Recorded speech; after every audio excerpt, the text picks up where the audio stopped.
ታዲያ ወደ ቅዱስ ሚካኤል እጅ መስቀሏ ጋር ስደርስ ነጋውም ይሄን ምን ብዬ ነው የምመሰክረው?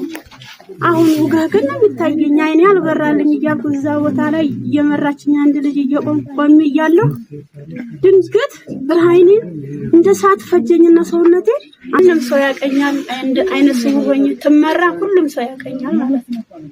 እና እመቤቴ ብርሃኔን ሰጣኛለች። ደስ ይበላችሁ።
ወለተ ዮሐንስ ምን ይባላል? መናኝ ነኝ። በዚህ ቦታ ላይ ነው የምኖረው። እዚህ ቦታ ላይ በመናኛ ህይወት ነው የምኖረው። አይኔን ታውቄ ተከልሌ ነበር የምኖረው። አይኔን ተከልሌ ብዙ ጊዜ ተታወቅ እዚህ ቦታ ላይ አዳራሽ አንድ ቀን ታችኛው አዳራሽ ጎኛን የዚህ የጭቃው አዳራሽ ውስጥ ሆኜ ብዙ ጊዜ ተቀመጥኩና በተሰመቶ እንውሰድሽ እንግዲህ ወዲያ አንቺ አይንሽ አይበራም እንውሰድሽ አሉ። እኔ አልሄድም መብራን እንዳለች ታርገኝ እሷ ደጅ ምንም ታርገኝ አልሄድም። ተበራም መብራት አልበራም በቃ የራሷ ፍቃድ ብዬ ተቀመጥኩ። ያ ጠብለተኛ እያስታመመኝ ጠብለተኛ ወዲያ ወዲህ እያለኝ በጠብለተኛ ስቆይች አንድ ቀን የቅዱስ ሚካኤል ዕለት ቀኑ ቅዱስ ሚካኤል ነው።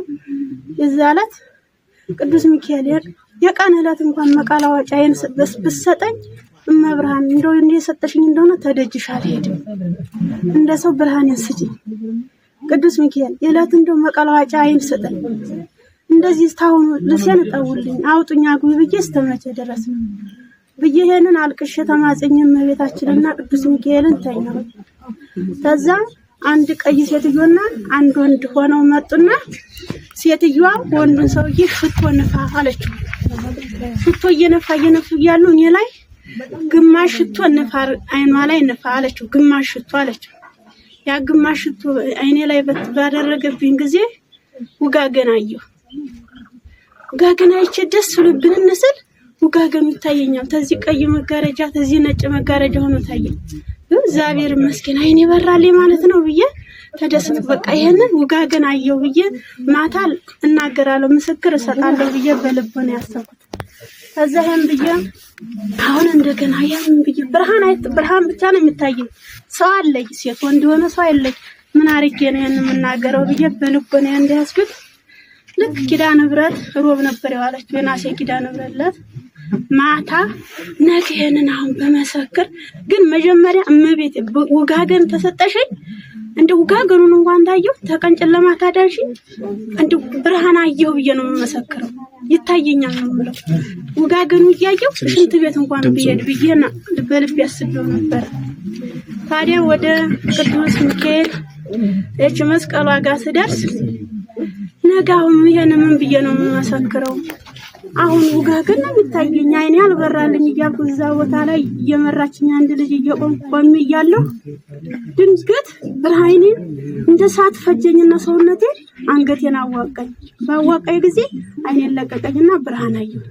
ታንወደ ቀን ነው ሌሊት አልኳት። ምን ነው አረ ህዝቡ ይታየኛል አንቺም ትታየኛለሽ። ታንወደ የጣልኩትን ዘንግ ጣልኩና አነሳሁት አየሁት። ይሄ ዳብሽ ነበር ማነሳው አረ ታየኝ አልኳት። ከዛ ሰው ሁሉ ወደኔ ልልታውን ያቀለጠ ወደኔ መጣ። እዛ ጀምሮ ያው እመቤቴ እንደ ሰው ብርሃኔን ሰጠችኝ እና መብርሃን አንድ ነገር የረሳሁት ነገር አለ። እንደ ሰው ብርሃን ተሰጠሽኝ እዚህ ጋሪ ተራ የሚባለው አይኔን ላረግጠው መልሰሽ አይኔን ልደፍኝ ብዬ ቃል ገብቼ ነበር። ያው እመቤቴ ደግሞ ስታውን ያው ሁሉ ቸርነት አድርጋልኛለች። ያው ሁሉ ምሕረት አድርጋልኛለች። ማንም ሰው ያቀኛል። አይነ ስውር ሆኜ ትመራ ሁሉም ሰው ያቀኛል ማለት ነው። እና እመቤቴ ብርሃኔን ሰጣኛለች። ደስ ይበላችሁ። ያው አነጋገር ችሎታ ስለማቅ ነው እንግዲህ እሷ አሁን ውለታ እንግዲህ ተነግሮ የማያልቅ ነው። እንግዲህ በጣም ነው እንግዲህ እሷ ተጨለማ አድናኛለች። ነው በተሰባ አንቺ ብርሃንሽ ተንግዲህ ወዲያ አይልሽም እድልሽ ነው የሰጡሽም ቢሲሉኝ አልሄድም ስለም ብርሃንም በጣም ዘመዶች ሁሉ እንደው ብዙ የሚያመልኩ ነበሩ። እንደው ወደ ጥሩ ተመልሰው እዚህ ቦታ ላይ ንስሐ ገብተውልኝ እግዚአብሔር ይመስገን አድርጋልኛለች። ለኔ ያደረሰች ለኔ ይሄን ሁሉ ውለታ ያደረሰች ለሷ ምስጋና አቅርቡልኝ። ትንሽ ወደዚህ ነው ወደዚህ ሰው በሚሄድበት ይወጋልሽ እንትናል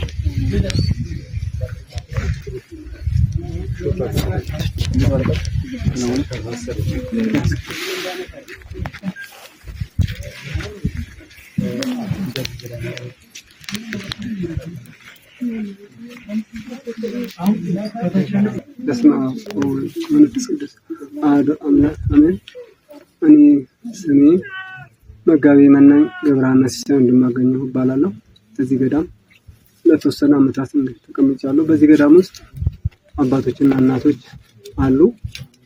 ወደ 40 መናኝ አሉ። እነዚህ መናኞች በአሁን ሰዓት አሁን ያለንበት ቦታ ቤተ እግዚአብሔር ይባላል። ቤተ እግዚአብሔር ማለት የገዳማውያኑ ማብሰያ ቤት ማለት ነው። ይሄ ቦታ አሁን ፈርሶ ነው ያለው። በአዲስ መስራት እንፈልጋለን። ለዚህ ቤተ እግዚአብሔር ማሰሪያ ምእመናን የበኩላቸውን ድጋፍ እንዲያደርጉልን ወደ 4 ሚሊዮን አካባቢ የሚፈጅ ቤተ እግዚአብሔር ለመስራት ፕሮግራም ላይ ነው ያለነው። እንደዚሁ ገዳማውያኑ የሚጠቀሙባቸው የእንስሳ ቤት ወደ 400 ካሬ ሜትር ላይ የሚያርፍ ትልቅ ቤት ዲዛይን አሰርተን ጨርሰናል።